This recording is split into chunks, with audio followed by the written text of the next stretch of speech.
Salut à tous, aujourd'hui on va parler de l'entraînement à la maison et plus particulièrement du matos qu'on peut utiliser. Alors attendez, j'ai 9 pages là. De toute façon là il n'y a que la première pour la vidéo YouTube qui va nous intéresser. Donc en fait ce qu'il y a c'est que aujourd'hui il n'est plus question de ridicule etc. Du matos qu'on va utiliser pour s'entraîner. Hors confinement, le matos là que je recommande pourrait paraître un petit peu absurde parce que finalement on pourrait s'équiper en achetant voilà, des haltères etc.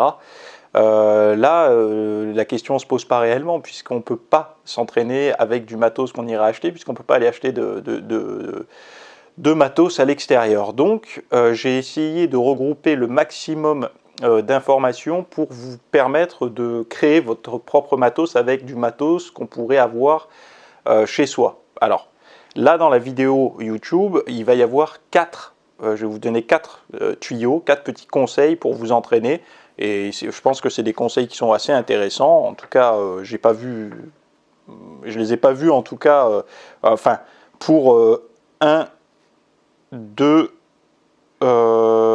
et 3 je les ai pas vus.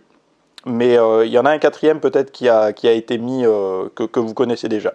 Sinon, pour les autres, en tout, il y en a 16. Donc dans la partie VIP, vous allez avoir les autres, ceux qui restent. Mais là, je vais vous en partager 4 avec vous.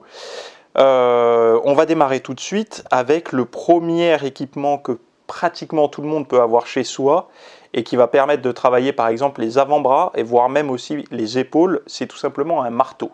Pourquoi un marteau? Alors là, vous allez me dire, mais attends, comment?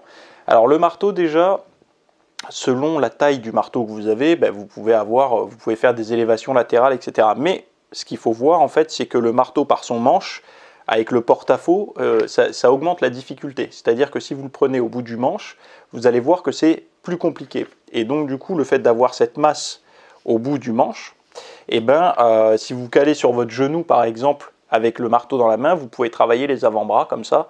Et pour beaucoup d'entre nous, les avant-bras sont des muscles faibles, sont des muscles en point faible. Donc ça peut être le confinement peut être un moment où on va solliciter un petit peu plus ses avant-bras. Et donc le marteau peut aider à ça. Également pour les élévations latérales, ça peut aider. En fait, tous ces petits muscles qui sont assez délicats. Mais je vais aller même plus loin. Et là, vous allez voir que le ridicule ne tue pas.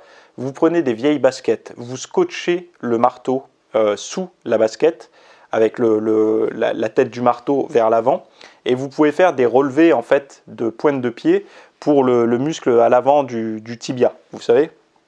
Donc évidemment ça demande une certaine petite préparation, mais ça peut être des idées comme ça pour aller taper dans des muscles que vous n'avez pas l'habitude de travailler, les avant-bras, en tout cas pas comme ça, et l'avant du mollet.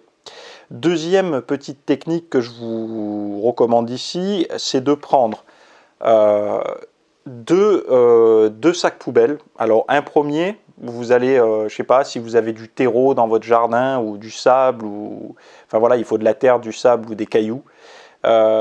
Si vous n'en avez pas, quand vous allez faire vos courses sur le trajet, peut-être qu'il y a un endroit où vous avez repéré qu'il y avait du sable, vous prenez votre pelle ou votre balayette ou quoi, vous remplissez les sacs poubelles avec.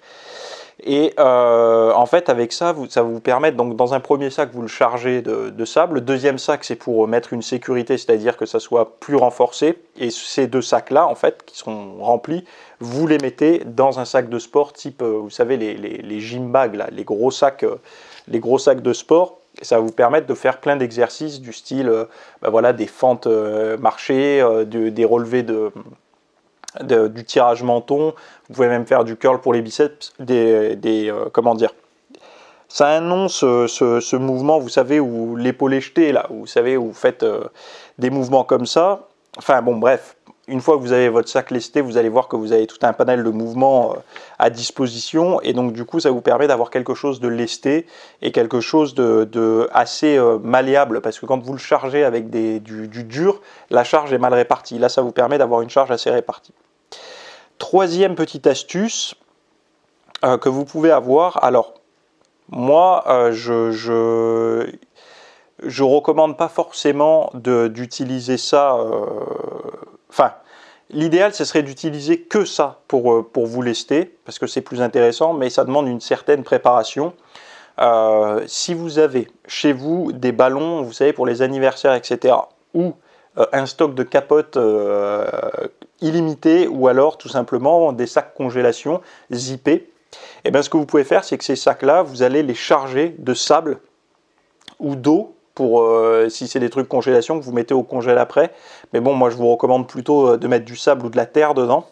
Et vous les fermez avec un nœud et vous faites plusieurs petits boudins en fait de lest que vous allez pouvoir charger. Pareil dans un sac à dos, vous en mettez une dizaine, une vingtaine, une trentaine, une quarantaine, j'en sais rien. Ça vous permet d'avoir une charge variable. Et à partir de là, dans votre sac, vous allez pouvoir avoir plusieurs lestes. Et même si vous voulez faire par exemple, comment dire, un lest par exemple de poignet ou de cheville, eh ben, il vous suffit juste de les tordre un petit peu comme ça et avec du scotch de faire un nœud et de faire des élévations par exemple pour les jambes, pour les fessiers, pour le bas des abdos, pour des élévations latérales, etc. Bon, c'est on va dire c'est du système D, mais on est un peu en mode système D actuellement. Quatrième astuce que je vous donne ici, c'est de prendre un drap de lit. Et vous prenez votre drap de lit, vous le pliez en fait, vous le pliez en deux, vous faites un nœud au bout, vous faites un nœud assez important, vous l'enroulez en fait le drap pour que ça fasse comme une corde avec un nœud au bout, et à votre baie vitrée ou à votre porte, vous allez glisser le nœud au niveau de la charnière de l'autre côté de la porte et fermer la porte. Donc du coup, le nœud va se bloquer, ça va faire une sécurité, et là vous avez un genre de TRX en fait. Et vous pouvez faire des tirages pour le dos, des extensions pour les triceps, en fait c'est votre poids de corps qui va faire levier quoi. Et donc du coup, ça vous fait quand même un équipement pour travailler le dos, pour travailler un peu les biceps, les triceps. Si vous en avez deux, vous pouvez même faire des pecs, etc. Donc c'est quelque chose de relativement intéressant. Donc voilà, je vous ai donné 4 petites astuces. Là, la suite, il va y avoir, en tout, il y en a 16 des astuces. Donc, elles sont dans la vidéo qui va suivre, le lien est en description, mais on ne va pas voir que ça. On va voir également la liste de courses que vous devez faire des produits qu'on peut acheter couramment dans la grande distribution. Donc, c'est-à-dire que les commerces qui sont ouverts aujourd'hui, vous allez pouvoir trouver les produits que je vais vous recommander là. On va voir également un programme par niveau, au niveau des pompes. Parce que les pompes, il y a tout et rien sur les pompes. Il y a des méthodes de progression un peu hasardeuses et puis d'autres qui fonctionnent. Moi, je vous ai fait un plan ici avec exactement, que je ne dise pas de bêtises, vous avez 4 niveaux. Donc vous avez 4 niveaux par rapport au programme pompe. Donc le premier niveau, c'est le niveau prometteur. Le deuxième niveau, c'est le niveau vaillant. Ensuite, vous avez le niveau commando, puis le niveau Superman. À chaque fois, vous avez un protocole de pompe qui n'est pas juste des pompes au sol classiques. Vous allez voir que j'utilise une méthode militaire, etc., qui est franchement intéressante pour l'avoir testé. Et vous avez également une méthode de progression pour qu'à chaque séance, ça soit un petit peu plus intense et vous progressiez. Donc je vous ai mis tout ça dans le lien, dans la description, avec les conseils au total pour avoir du lest à la maison.